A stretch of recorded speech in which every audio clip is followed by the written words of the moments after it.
Paper Fort Games has a title I just came across, and now I want you to know about it. Cosmoctopus. This is a game for 1 to 4 players, ages 10 and up, and it should take you about 60 to 90 minutes to complete. Welcome, devotees. The celestial gaze of the great inky one falls upon you. Do you have what it takes to be the most dedicated of followers? Cosmoctopus is an engine-building, tentacle-gathering board game for 1 to 4 devotees. Guide Cosmoctopus through the inky realm, a flexible configuration of tiles to gather resources and obtain powerful cards that represent relics, scriptures, hallucinations, and constellations. Harness the power of these bizarre objects and experiences, craft potent card combinations, and be the first to gain 8 tentacles to win the game. Your turns are simple. The game's excitement and depth lie in working out how best to use your ever-powerful hand of cards.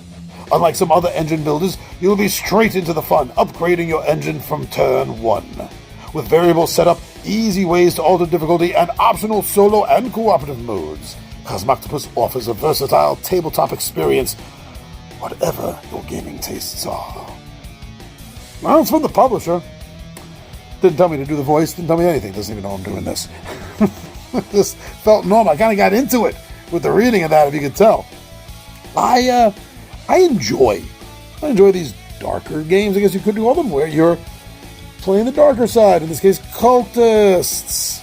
So that made me want to check out the game a little bit more. When I did, I found out some more things I like. Yes, I like miniatures. I like things that stand out and pop on the table on my gaming board. It's just visually pleasing. And these components are really good too. Very much enjoy looking at them. The tentacles are fun. The Cosmoctopus figure that you're moving around the inky realms looks great. I really think that they did a fantastic job on the components and the miniatures for this game, because the way they're presenting the game, that is definitely one of the first things anyone is going to notice about it. And they purposely did that, and I think it's paying off. A lot of the other reviewers I'm seeing and reading also talk about how great the game looks. So I think the publisher probably hit it out of the ballpark with what they were planning on doing with that. Now, the thematic feel is something else that I picked up on right away, and I see a lot of the other reviewers are also talking about how this game does seem to thematically pull you in, and the components do help that, like I was just mentioning, but it's more than just the components. When you have aspects in the game, like the scriptures, I mean, you're playing cultists. So the idea that you have these scripture things, cards that are going to be affecting the game, is very thematic, very on point, I think. Relics, of course. And for anything Cthulhian, now this isn't Cthulhu, but it is very mythos. To have constellations playing a big deal, I mean, that's important thematically. You see them a lot. You see relics and constellations, and even to a smaller degree, I guess, scriptures. But what you don't really see a lot of is the hallucinations. But even more so, putting all 4 of these thematic concepts together into the game, I think is really going to help pull you into the game, make you feel more atmospheric feeling about it. And I'm not the only one. A lot of the reviewers seem to be enjoying the atmosphere that the theme of this game creates. So something I've been reading about, the publisher mentioned, and I see reviewers talking about. Now, I like it when you have a multiplayer game that has a solo mode that can somehow play a little differently, little tweaked rules about it.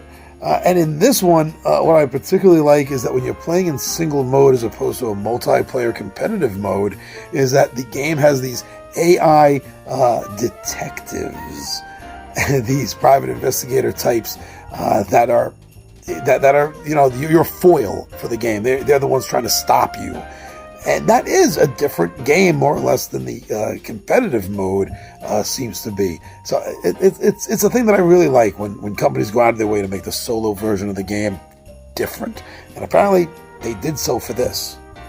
Yeah, like I said, this isn't Cthulhu, but it is very, very much mythos-inspired, which I find very cool. Yeah, a lot of people complain that there's an overflood of Cthulhu in the board gaming market, but hey, it's a free, IP, so it's easier to grab onto.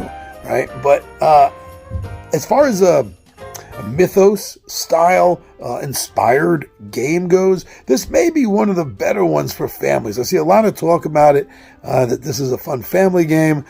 So you don't get to see that a lot with the mythos stuff. There's a handful of mythos family friendly games, but not a lot. So adding this to that small collection, I think is pretty cool. There does seem to be talk about high replayability in this game, which is something you always want to be looking for in any board game. I kind of feel like nowadays, as opposed to like maybe 20, 30 years ago, there seems to be a lot more thought put into replayability on board games, almost to the point where, is it even worth it to mention it? Wouldn't it be more worth it to just mention the games that have shitty replayability, since so many of them do seem to have some good high levels of it? Well, but this one, people say that this is a good game for replayability, so let's just chalk that on to more things that are in the plus category for this title. Whether you're looking for a family mythos game or, something fun. I mean, this is going to take over an hour, so it's not the filler game by any means. But, a nice little diversion game maybe? I'm not sure. But I know it's on my radar. I definitely like everything I'm seeing and everything I've read about this game. So that's why I wanted to tell you about it. But listen, I don't like influencers. I'm not trying to influence you at all. I'm not in charge of your wallet, my friends. But I am trying to give you information. That's it. Inform me about games that catch my attention, because I'm always looking into board games and other stuff. And I want to share. I want to share what I've learned with my information. But no, you know what I think? Best thing to do, if you think you like a title, if something looks interesting to you, go watch some playthroughs. Playthroughs are going to be the best way for you to learn whether it's a title that you, your friends, your family, your buddies are going to enjoy. So go, get yourself some more information, watch some playthroughs, and come back and let us know what you think of Cosmoctopus.